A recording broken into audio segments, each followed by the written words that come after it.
اسی اتوار کے دن سکھر گیا، حویلی کی 70 افراد کو بلایا تھا مسنون درود پاک پڑھنے کے لیے، تو وہ دعا ہوئی، دعا کے بعد میں سیدھا سکھر گیا اور سیدھا میں ایک پارک تھا، اس پارک میں جو ہے وہ ٹینٹ لگے ہوئے تھے، بہت مجمع تھا وہاں۔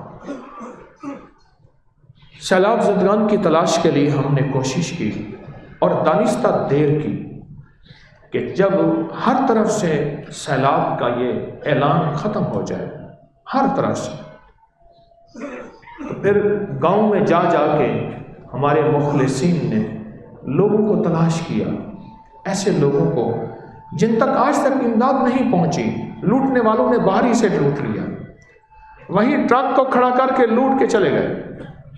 ہم نے راشن الحمدللہ بہت بھیجا، کپڑے چیزیں بہت بھیجیں، مختلف علاقوں میں بھیجیں۔ تو میں یہاں گیا، حاضر ہوا سکھر میں، تو ہم نے کیا کیا، ٹوکن لوگوں کو جمع کیا ایسے انداز سے کہ جو اصل ضرورت مند، اور ان کو ٹوکن دیے، وہی آئے اور وہ آ گئے تھے، اور پھر ان کی یہ ٹوکن ہے، ہاں بلکہ یہ ٹوکن ہے اور یہ ٹوکن ہے، یہ ہر کسی کے ہاتھ میں ٹوکن تھا، ہر کسی کے ہاتھ میں۔ لوگ وہاں جمع ہوئے بہت زیادہ۔ اب میں یہاں بیٹھا تھا، لائن لگی ہوئی تھی اور لوگ آ رہے تھے، اور وہ کہتے ہیں اب تک جتنے بھی کیمپ لگے سب سے زیادہ ڈسپلن، انتظام اور خاموشی اور نظام یہی تھا۔ میں سب کو 10-10 ہزار روپے دے رہا تھا، 2000 افراد کو 10-10 ہزار روپے دیے، 2 کروڑ روپے دیے، 10,000 ایسے دے رہا تھا، اور میں سب کے چہرے دیکھ رہا تھا۔ میں نے 2000 بندوں کے چہرے دیکھے ہیں،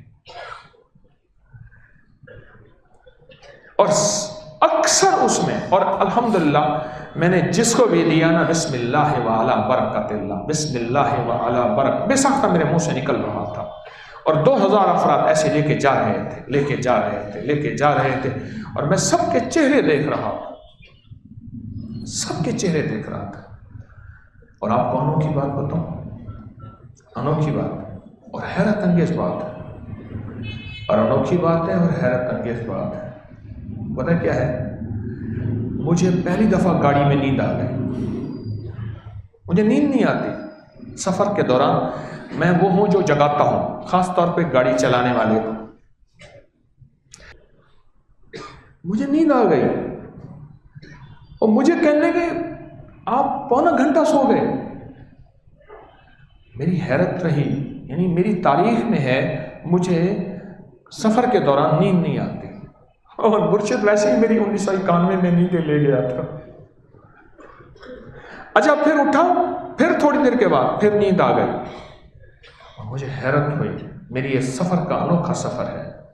اور پھر مجھے احساس ہوا، اندر آواز آئی، یہ ان کی دعائیں ہیں۔ کن کی؟ یہ ان کی دعائیں ہیں، یہ ان کی دعائیں ہیں۔ ہاں، میں ان کے چہرے دیکھ رہا تھا، ان کے چہروں پہ کیا کیفیت تھی آپ نہیں سوچ سکتے۔ اور میں نے وہاں اعلان کیا، میں نے کہا خیال کیجئے گا میں آپ کو دینے نہیں آیا، ندامت سے دینے آیا ہوں، ندامت سے، شرمندگی سے دینے آیا ہوں۔ میرے ذمہ تھا میں آپ کے گھر آتا، آپ کا دکھ بانٹتا، آپ کی خدمت میں یہ چھوٹا سا مختصر سا ہدیہ پیش کرتا، آپ کے گاؤں چل چل کے ایک ایک گھر جاتا۔ میں شرمندگی سے آپ کو دے رہا ہوں، اور میں رو رہا تھا، اور میں یہ بات عرض کر رہا تھا کہ میں آپ پہ احسان نہیں کر رہا۔ جتنے بھی بیٹھے تھے گاؤں والے، جن کے گھر بہہ گئے، جن کے گھر گر گئے، جن کا کچھ نہ بچا، میں یہ چھوٹا سا ہدیہ، مجھے آپ چاہیے تھا میں آپ کے گھر آتا، آپ کے دروازے پہ آتا، اور میں آ کے آپ کا شکریہ ادا کرتا، آپ کا غم بانٹتا کہ آپ نے یہ میرا چھوٹا سا ہدیہ قبول کر لیا۔ آپ کو یاد ہے میں نے سفر منسوخ کر دیا تھا، ہم نے 3 ملکوں کا سفر کرنا تھا، عراق کا، اردن کا اور شام کا، اور میں نے منسوخ کر دیا۔ اور میں نے عرض کیا تھا کہ جتنے پیسے میرے ہوں گے کرائے کے، ٹکٹ کے، سارے ویزے کے، میں اپنی فیملی کے، میں سیلاب زدگان میں ان میں لگاؤں گا۔ اب وہ کرایہ بھی لگا دیا، مزید اور بھی اللہ کے خزانوں سے ملا، اور وہ بھی جو ہے آج ان کی امانتیں ان تک بانٹی، پر مجھے ندامت تھی۔